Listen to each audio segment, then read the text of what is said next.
Within 5 minutes, I can always predict when a black character is about to die.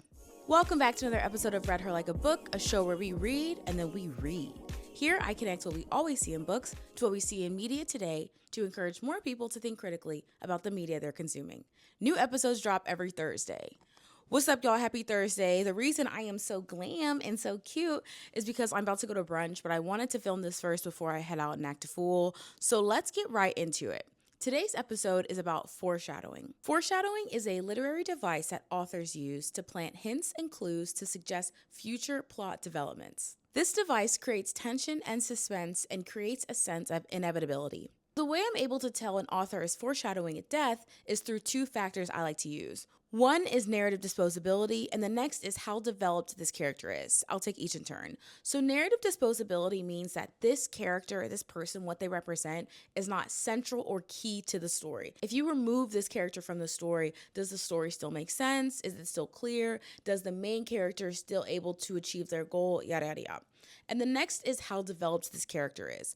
Do we see multiple sides to this character? Are they flat, round, dynamic? Remember, I discussed that character development in my previous video. I'm going to switch up the format a little bit and I'm going to go right into the media and then I'll get back into the pages. But the reason I even did this episode is because it was inspired by that chick Angel, her scene in Paradise Season 2, Episode 1. So if you're unfamiliar with the actress, that chick Angel, she was Gail in Paradise. She was the security guard for Graceland. And spoiler alert, she ends up dying. And the minute she came on that screen, I knew she was finna die, okay? So first off, using my first element, narrative disposability, if you were to remove Gail's character from that episode, would the episode still be able to continue?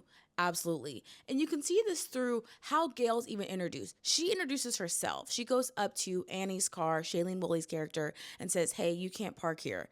That lets me know that she's not super important because no character that's so important is going to introduce themselves without any sort of backstory.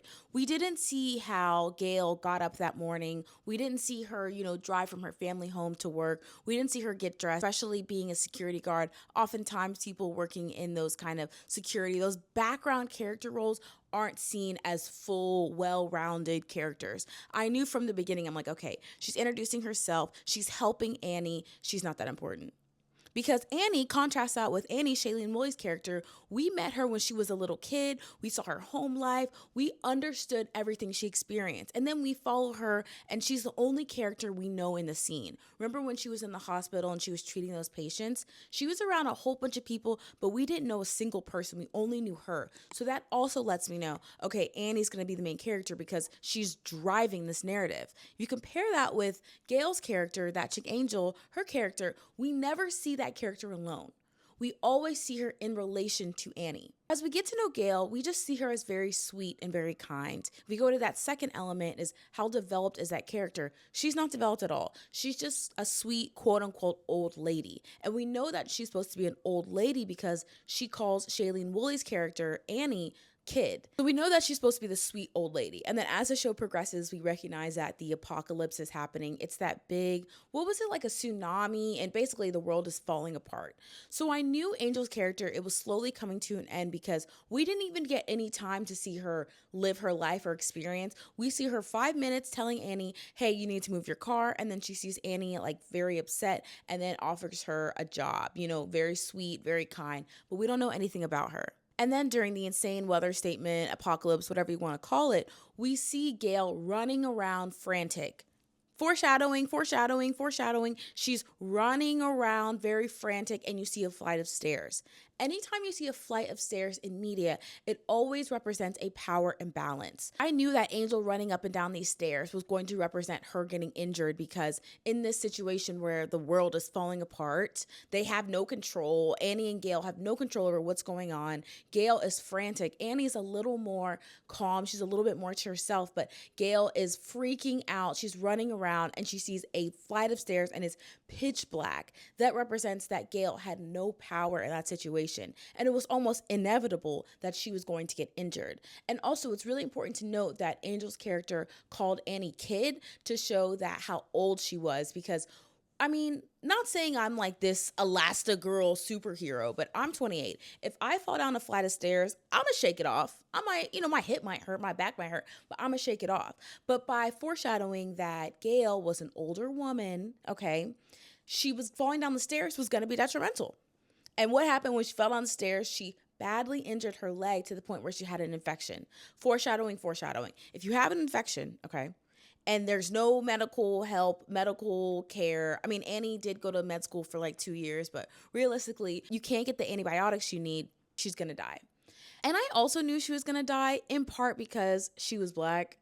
It's unfortunate, but I feel like curvier black women in media, they don't get a lot of screen time and they don't get valuable screen time. And also something else Angel mentioned. So the actress who played Gail, that chick Angel, I watched a podcast by her and she was saying she had to get her lines out very fast because the scene wasn't about her. And if you compare that to Annie, Shailene Woodley's character, she was able to speak slowly. She was able to emote through her face and be very expressive and take her time because the scene was about her. So that's also foreshadowing too when you're watching these movies and you're figuring out, okay, who's going to live, who's going to die?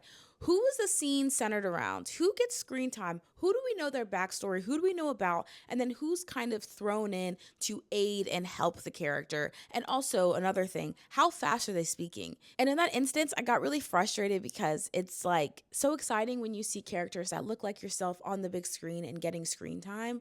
But ultimately, because I knew she was going to die, and realistically, I don't think that they're going to bring her back. I know the season has flashbacks, but I don't think her character is important enough to flash back to, if I'm being honest. Actresses that look like Angel, they are cameos. They're security officers. They're the comedic relief. They're side characters.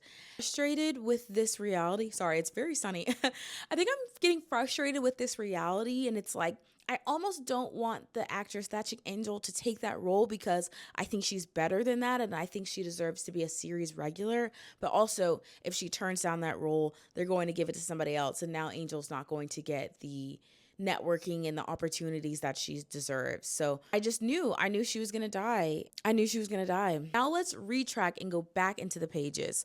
Hunger Games. So Hunger Games is a movie and a book. I've read both, watched both. Great. But Hunger Games, there is a character very similar to Gale that also ends up dying. Rue. I don't think I need to spoiler alert because Hunger Games has been out literally since I was like 10, 11 maybe. But Rue's character, I knew she was going to die.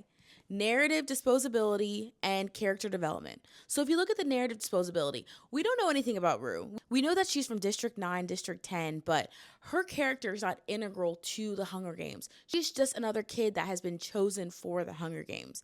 And when we meet her, I think she tells Katniss like, hey bruh, you can save yourself by cutting that hornet's nest off the tree. I don't know if we needed her to say that. She was very helpful. I'll give her that. She was very helpful in saving Katniss, but overall, her role in the story wasn't so central. We don't meet her until Katniss and Peeta have already gone to the Capitol in their training. If you look at Peeta, a lot of people could think, oh, we don't need Peeta for the story. We didn't know much about him. Wrong. In the book, particularly, we go into Peeta's childhood. We know that his family sells bread. There's a lot of siblings, and that his mom is like low-key abusive. She be backhanding them kids when they act up. And we also see that in the movie too, whenever Peeta burns that bread. But we know a little bit more about Peeta. We kind of understand him a bit. I remember he told Katniss, my mom said we might actually have a winner from District 11 or District 12, whichever one they're from. And Katniss was like, what? He was like, my mom wasn't talking about me. My mom thinks you can win. So that lets us know so much about him. Your mom thinks you finna die, and your mom is low-key like, wow, we might get a victor, and it's not me. We know so much about Peeta, even though he doesn't really get a lot of screen time in the beginning because, once they get in the games, we follow Katniss because Katniss is the main character. But Peeta, we still know a little bit about him. Rue, we meet her. She is halfway through the games and she in the tree. You know what I'm saying? And she tells Katniss, hey, cut that hornet's nest, which is important, but we did not need that part to continue on with the, 5 books that is now Hunger Games. We always needed Katniss. We didn't need Rue. But from the beginning, we look at Rue. She's kikiing with Katniss, okay? Do we need this kiki moment? Not for real, okay? Because Rue, her and Katniss are like hunting together, walking together. It's very cute, but we don't need this. And also you look at how developed the character was. Rue's character, I mean, she's just sweet and young and reminds Katniss a lot of her younger sister, but we don't know really much about Rue. And another factor to consider whenever a character is about to die is how are they used? Are they a humanizing device? Which is almost saying, like, is that character being used to show other sides to the main character? When we go back to Paradise, we look at Annie. She was like really messed up. Honestly, she was anxious, she was really messed up, and she meets Gail, the police officer, and now we see a really caring, kind side to Annie. Gail's character in Paradise was almost used as a way to emote that Annie's character, there was hope and that she was kind and caring. And you look at Katniss, Katniss was always caring, but in the game, she was very one-track mind. Let me get away, let me save myself. She was being very selfish. But Rue's character was a way to show that, wow, Katniss actually does care about other people. She actually does have hope. We saw Katniss super happy that she was with Rue, and in the book, they're together a little bit more than what's shown in the movie, but the vibe is still the same. You know, you see Katniss transform in a way to kind of push the narrative forward. So Rue's character and Gail's character in Paradise were almost ways to help the reader understand another side to the main character. That character's not that important. You know, Peeta did help show that Katniss was capable of love, even though we knew that already, and that Katniss wasn't selfish, but Peeta also developed another way. Rue, the minute I saw her on screen, I said, oh, it's over with. Because Rue, we didn't know much to her, and then she gets tangled up in that tree and over with. Let's talk about the heartbreaking death of Ricky in Boyz in the Hood. So I watched Boyz in the Hood for the first time maybe like 2 or 3 years ago. I know.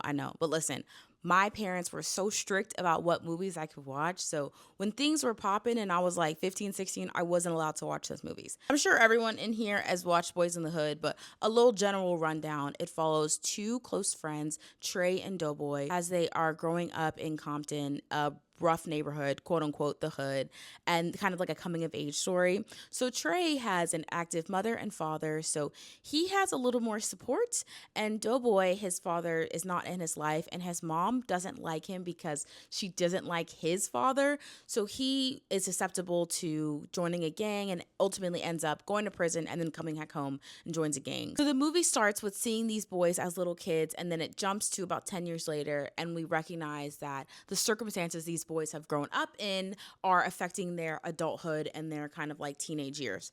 So Ricky is Doughboy's brother, and Ricky is super athletic. He kind of represents the hopes and dreams of the society because he is fast enough, strong enough to get an athletic scholarship and essentially lift his family out of poverty, get out of the hood, etc., etc. So the reason his death was foreshadowed was because, of course, narrative disposability and how developed he was. And the other factor I mentioned, which is, does this character represent something more? So when we look at Ricky, starting with what he represents the hopes and dreams of the community. And his development is, I would say, pretty flat. We really only see one, maybe two sides to him. We know he's athletic, and we know that he's excited for his future, but we don't really see much about him. The only time we see kind of his home life and his upbringing is because his brother is Doughboy, and Doughboy is the main character, but we don't really see Ricky alone. The only time he's the only person in the frame is when he gets, popped. And Ricky's storyline, although it's developed, it's not super important to the overarching theme of Boyz in the Hood. Ricky has a girlfriend and he has a child, but we don't really see him be, a father, boyfriend. We don't really dive into his home life because he's not that important. Trey and Doughboy are the main characters, and obviously Furious, Trey's father, but we don't really know much about him. So that's kind of like tick, narrative responsibility and how developed he is. And also, if you look at kind of the circumstances that he's growing up in, the whole entire movie is basically saying like your destiny is determined when you're born. And that's kind of the foreshadowing with the movie. We meet these young kids when they're 8 or 9 years old, and one has a father, one doesn't have a father. And then Ricky, when he was a little kid, was running around being very athletic. Foreshadowed from the beginning what's going to ultimately happen to these young men. And then Trey's father, Furious, tells him, Trey, you are less likely to join a gang and go to jail because I'm in your life. You look at Doughboy, who does not have a father in his life, it's more likely that he's going to end up joining a gang. And then what happens 10 years later? Exactly what he said. And with Ricky's circumstance, although it was very unfortunate, that's more likely that that happens, that he's in an underserved part of the community where it's more likely there's going to be gang violence and gun violence.